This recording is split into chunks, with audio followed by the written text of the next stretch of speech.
तो चांदी की गणेश आपको और कौन कौन से सुख दे सकते हैं, यानी भगवान गणेश की वो प्रतिमा कौन सी होनी चाहिए जो आपको वो सभी सुख दे सकती है जिसके आप हकदार हैं? अब जानेंगे पंडित जी से। पंडित जी बताइए। देखिए, यम यम चिंतयते कामम तम तम प्राप्नोति निश्चितम। आपके मन में किसी वस्तु की या कामना की चिंता हो और सद्य वह मनोकामना पूरी हो जाए, ये भगवान गणेश का सामर्थ्य है।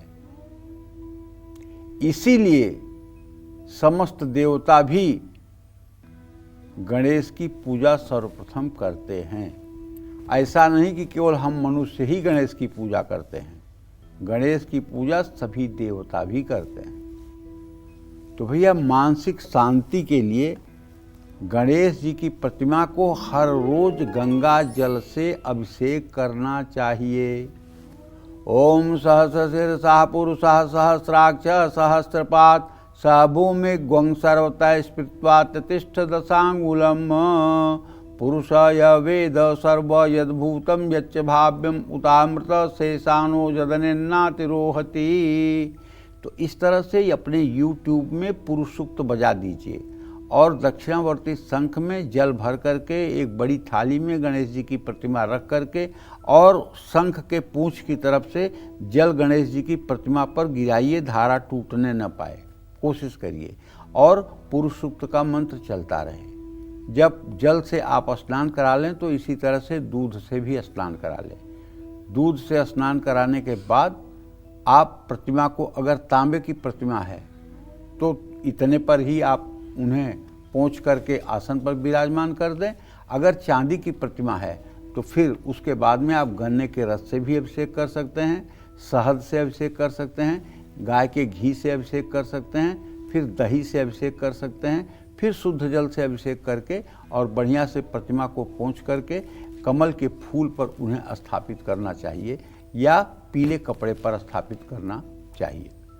प्रतिमा पर इत्र, गुलाब जल छिड़कना चाहिए, खूब बढ़िया कलावा चढ़ाना चाहिए, पीले रंग का एक छोटा सा वस्त्र चढ़ाना चाहिए।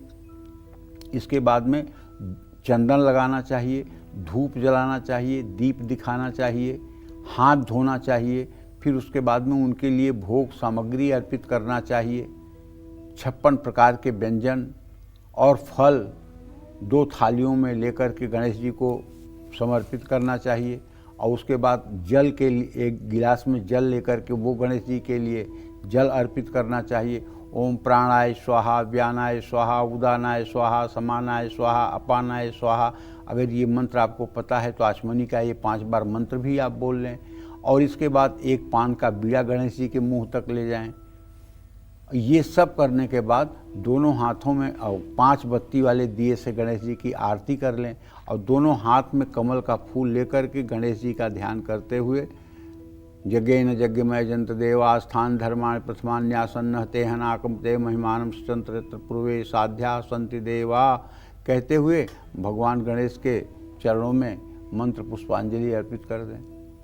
तो कहने का मतलब यह है कि उसके बाद में साष्टांग प्रणाम करें और गणेश जी से अपनी मनोकामना अगर है तो उसको आप कहें या गणेश जी स्वयं जान जाते हैं। तो शिक्षा, बुद्धि और एकाग्रता के लिए चांदी की गणेश प्रतिमा पर दुर्वांकुर अर्पित करना चाहिए। विघ्न, बाधा, कोर्ट केस और विरोधियों से मुक्ति के लिए गणेश प्रतिमा के सामने बैठकर गणेश स्तोत्र का पाठ करना चाहिए। चांदी की गणेश प्रतिमा को पूजा घर में स्थापित करना सबसे उत्तम है। घर के मुख्य द्वार के पास या लिविंग रूम में इसको स्थापित किया जा सकता है। ऑफिस टेबल या स्टडी टेबल पर भी चांदी की गणेश प्रतिमा रखी जा सकती है। तिजोरी में भी चांदी की गणेश प्रतिमा आप स्थापित कर सकते हैं। उत्तर पूर्व या पूर्व दिशा में भी गणेश के चांदी की प्रतिमा रखी जा सकती है। सीढ़ियों के नीचे प्रतिमा नहीं लगानी चाहिए। इस बात का पूरा ध्यान आपको रखना चाहिए। जय मां विंध्यवासिनी।